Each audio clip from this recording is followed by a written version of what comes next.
Alright, welcome back, guys. I believe in my last video, I had just finished parting out that 86 long bed pickup, and I was starting to clean up the shop. And I think I did that for a couple weeks, because right now it is past Labor Day. Actually, it's halfway through, actually more than halfway through September right now. This weekend is the big Mopar swap meet in Waukesha, which is supposed to rain again, like usual. I was going to go set up a booth and sell some of these extra parts I have, but I don't know if I'm too jazzed to set up a booth, or a table, I should say, and sit out in the rain this weekend. But I will probably go check it out because there's a few things I am looking for. Right now I have the truck's kind of set up in this general position. The big pile of wood that was right here is sitting behind that truck right now. It'll eventually go up on that shelf because I need to clean that shelf off yet. I think the extra lumber that's on the top, like three shelves, I'm gonna make either a bench or some sort of storage unit where I can move all my small parts bins down below so they're easy to get to. And while I'm doing that, I'd also like to design it and create spaces for everything on this metal shelf to go on, so I can eliminate that too, to kind of make my space more efficient here. I did record me pulling this truck out from under the tarp where it's been sitting for like the last year and a half. I don't know if that video is going to be too interesting or not, so whether or not you see that video before this one or not, I don't know. But in case I don't take the time to edit it or do anything with that video, here it is in all its glory. This is what I've been referring to as the good Ramcharger. Significantly less rust than the one I parted out for this. Can we open this without hitting the forks? There's a little bit of rust going on here, but that's just surface rust. There are no significant holes going through. I mean, that other Ramcharger was pretty much didn't have a floor in it for the most part. I think the only usable section of floor was the flat part back here, but even that was only went so far. I think like the last 6 inch of it was all rotted away. And if you didn't see those videos, that other Ramcharger was rusted to up to about here, all the way around pretty much. I mean, this Ramcharger does have a little bit of rot going on, but it is significantly less than that other Ramcharger, and it's pretty much the same way. It's probably a little worse on this side, to tell you the truth. Someone did try to fix it at one point. And then the other side rocker is pretty decent. This is got some holes in it. I did save the rockers off of that brown truck, that brown long bed. Hopefully I can reuse them to fix that. Be one less panel I have to buy. The plans for this truck right now, I think we're just going to work on body work this winter as I have time. This is actually going to be the main truck of focus this winter, but we'll get to that in a second. I think while this truck is still mostly apart, I did hang the doors back on it, which I don't believe I'm going to use these doors. I think some of these other doors I have are in way better condition than these. But I put them on anyways because that's what goes with it. Then this front end is basically what I had bought for that other RAM charger, so it will go on this RAM charger now instead. And this last winter, sitting out near the woods there was a tree that fell on it, and it dented up right where this hole is, and it's a little off kilter. And I don't know if that's going to be a problem yet. So off that brown truck, what did I do with that?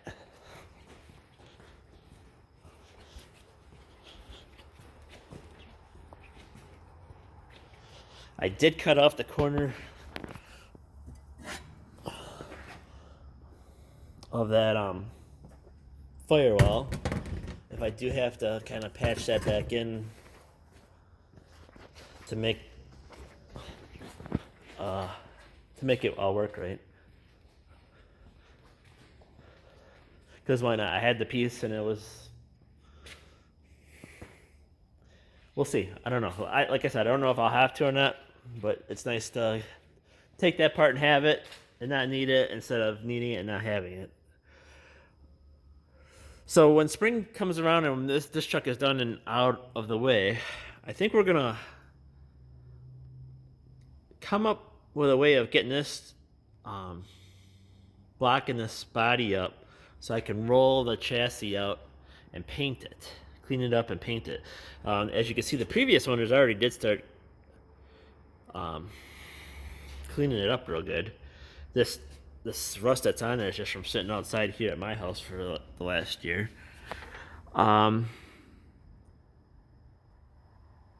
So you know, with the truck already parked this far, we might as well just go ahead and do that and get that done with. And then we can work on the truck as we see fit. If I want to go back to the original plan of putting the motor in and trans, and even if it's not road worthy, it will be drivable where I can pull it in and out. We can, and we can go from there.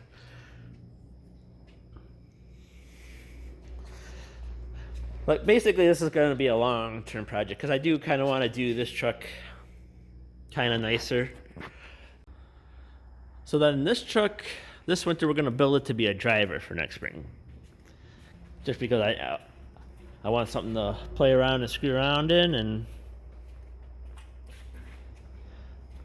this will be a good truck for that. So this truck has been, I think I pulled this truck in like 3 weeks ago. This one I just pulled in this last weekend. And I had my first accident with this truck, guys. And it's the stupidest accident ever. And let's just say mistakes were made.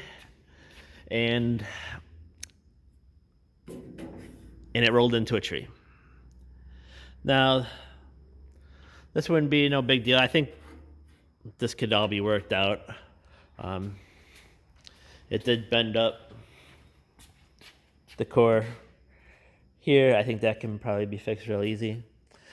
But the stupidest part about all this is, and I knew about this, and I just haven't had the time to deal with it yet. But previous owners, this was someone else's project truck that they lost their spot where they work on it. Actually, the same story as this truck. This is how I picked this truck up. This was a different person. They lost where they were working on it, so I picked this up for a nice little song. And this one I traded for that 42 I had.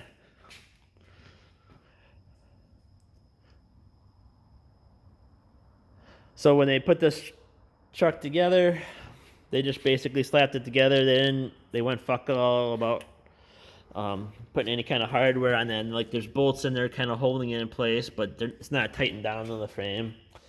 So when this truck rolled into the tree, which should have been just a little bump and been done with, it pushed the radiator all the way into the fan, and the engine was running.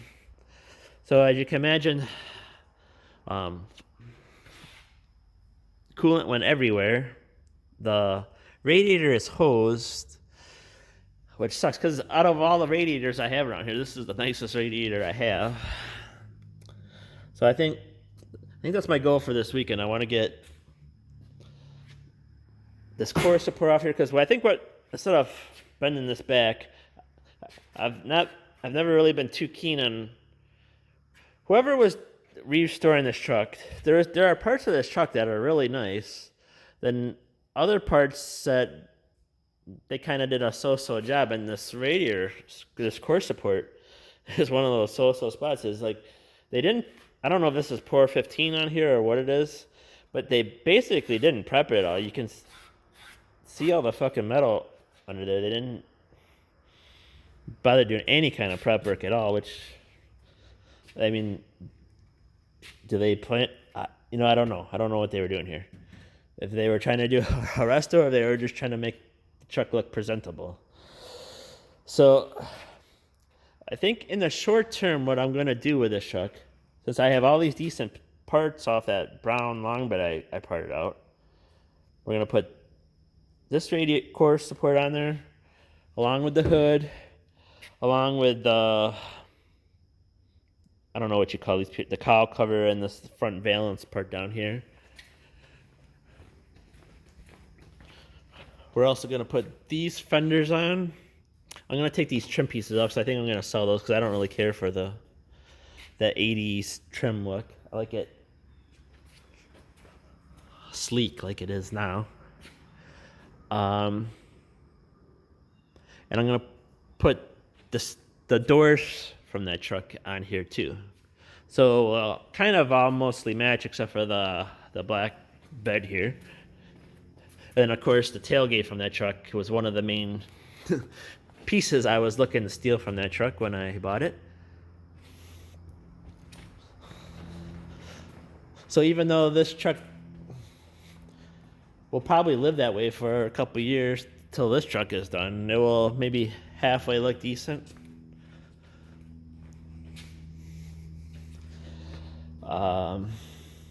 So besides getting everything tightened down, getting all the new body pieces on, one of the major things I need to fix is this wrap going on up here. So that way we can get the windshield in, which the windshield I also was another piece I've parted out from that brown truck. I do need new tires. That's going to be a major expense. But what I've been kind of planning for it, and I actually got the money. I've been waiting to buy them. I think at some point I would like to take these off and paint these wheels up nice before I go and get the new tires. And actually, I don't know if I'm going to put them on this, if I'm going to get wide ones right away for it, or if I'm going to get... Either way, it's getting 33s, but I don't know if I'm going to get wide ones and put them on that rim, or get thinner ones like this and put them on these rims. You know, since this is going to be a driver, it might be nicer to have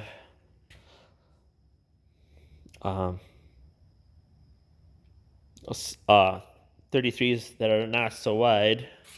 But yet, this looks cooler too, so I don't know. We'll have to see which way I do it. It's the same price for whatever I do here. Then besides that, and the next biggest thing would be, I want to do something over this wiring. I don't know if you can... I point the camera in the right spot here. A lot of these wires are getting kind of brittle and crispy. Oh, there's one. You can obviously tell right there, that red one. That's a problem. And this whole wiring harness is like that all over pretty much. And even on spots where there's not really cracking, the outer sheath is starting to come off. So it won't be long before the plastic sheath underneath will start to kind of break down here. So it's going to have to be done at some point, so we might as well do it now. And I like to just kind of clean up whatever all this bullshit is that previous owners have done. Same with over here. There's a bunch of wires that were probably for something at some point. Like I think this was for like a temperature sensor or something. I'm not sure what that white one was for. Then this is just kind of a mess that someone had going on there.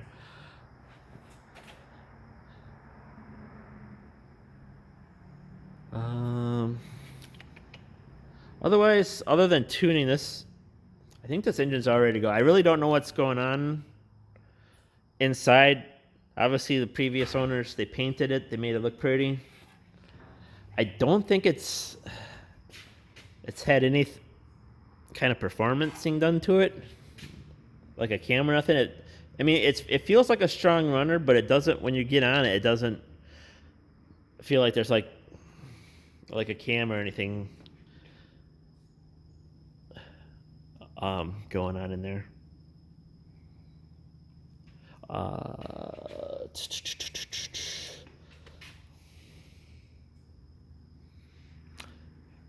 Yeah. So back to how I ended up crashing this truck. There's something going on with the transmission. Well, there's a couple different things going on. It leaks bad where the fill tube or dipstick tube goes into there. So it's not full right now, which is part of the problem with it. And then the guy I got it from, I guess he had it in his backyard and he was power washing before he gave it to me. And I think he thought he got water down in it, and he did. Because when I moved it over to the other garage, I had forgotten that leak was going on at that dipstick tube. So I filled it up, and it started leaking. What came out was milky looking transmission fluid, so he definitely got water in there. So I need to take care of that situation. Hopefully that hasn't wrecked anything, because it's probably been a year now. Well, it's been over a year since I've gotten it from him. And then here I'm running it around between the two garages here. But if this is going to be a driver, I should really go through that transmission and see what's going on, because and along with the milkiness going on, it has no power in reverse. So I don't know if it's just a matter of, because of that leak, it doesn't have enough fluid in there, or there's something else going on. I'm not a transmission guy, but I hope to learn a little something about them after I rebuild that. But in the meantime, I was at the junkyard for other reasons, and the guy was telling me about this transmission he had. And supposedly this has been rebuilt before that the truck came into the yard. So we'll see. Maybe I can pop that in there and run that, and it gives me all sorts of time to rebuild that. But the main reason I was at the junkyard is I needed 360 engine mounts for this engine back here, which used to be in my dirt.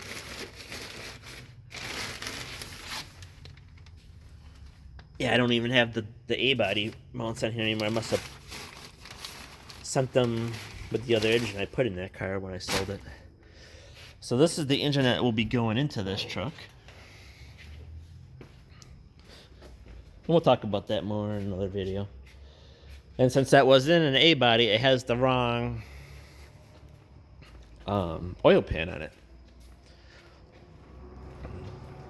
But the guy at the junkyard, he didn't really want to sell me those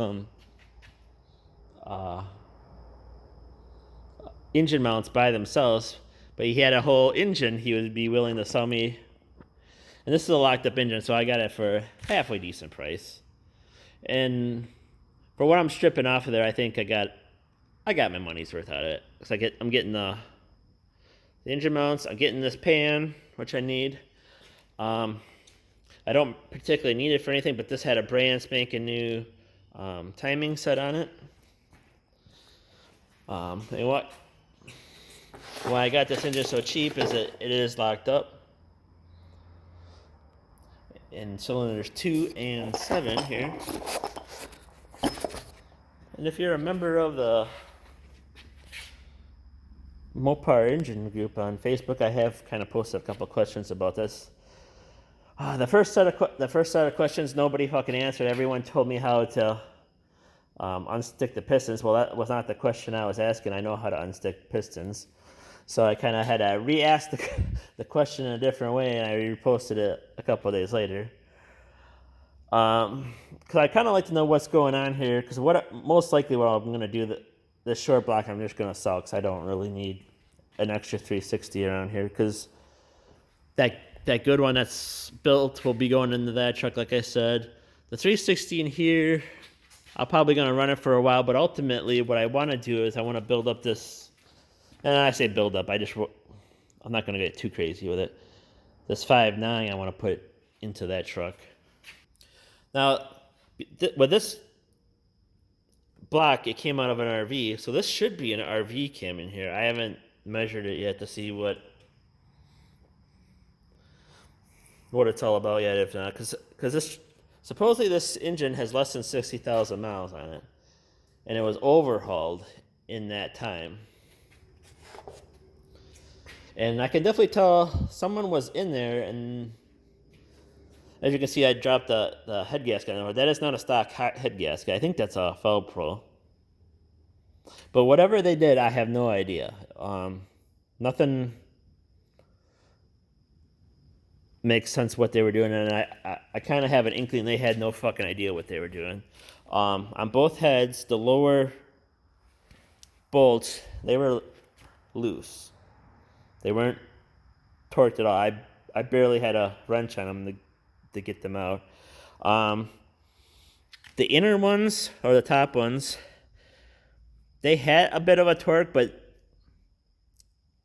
I can guarantee they probably were not torqued up to, I don't know off the top of my head what they were at 90 pounds. They were probably more down in the 70 foot-pound range. It didn't seem right to me. I don't know what's going on, but like I said, I think with the parts I'm stealing off there, I think I got my money's worth out of this engine. And I would like to resell it, because I hate fucking taking shit to scrap, but I don't know. We'll have to see how easy I can knock those 2 pistons out of there. And here's some of the junk that was on that engine. I'll probably keep some of this stuff here, like this, the pulleys. This AC stuff can probably go. That water pump looks newish. I'll probably keep that. Then it just had a 2-barrel intake on it. I'll probably just scrap that. Then I'm going to keep all this stuff just to have for extra parts, I guess. So why not? Well, I've blabbered on way too long here. And we're already close to hitting 20 minutes on this part of the video alone, and I think I stopped and started this recording a couple times, so there's at least a bunch more time. I don't know if I'll split this video up or what I'll do, but now that I have both projects in here, and I should have actually more time to actually work on these.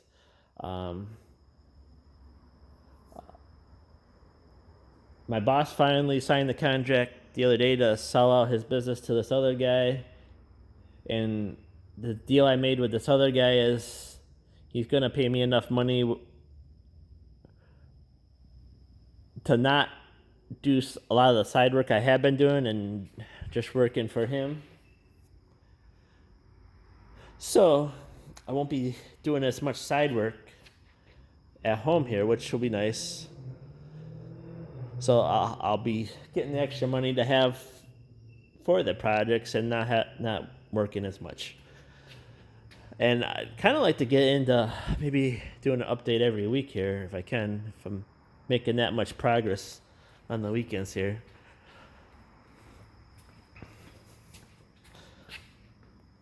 So we'll see. And I also even made room in here to get the daily driver in here because, like I said, it is the middle of September right now. We could conceivably have snow in a month. That's why I kind of made it a priority to get everything in here this early, just in case. Because otherwise, if I got fooling around with other projects and they got stuck outside, they'd probably be stuck outside all winter. So I think we're going to have a doozy of a winter this year. But as I mentioned, this video is getting too long, and I'll talk to you guys later.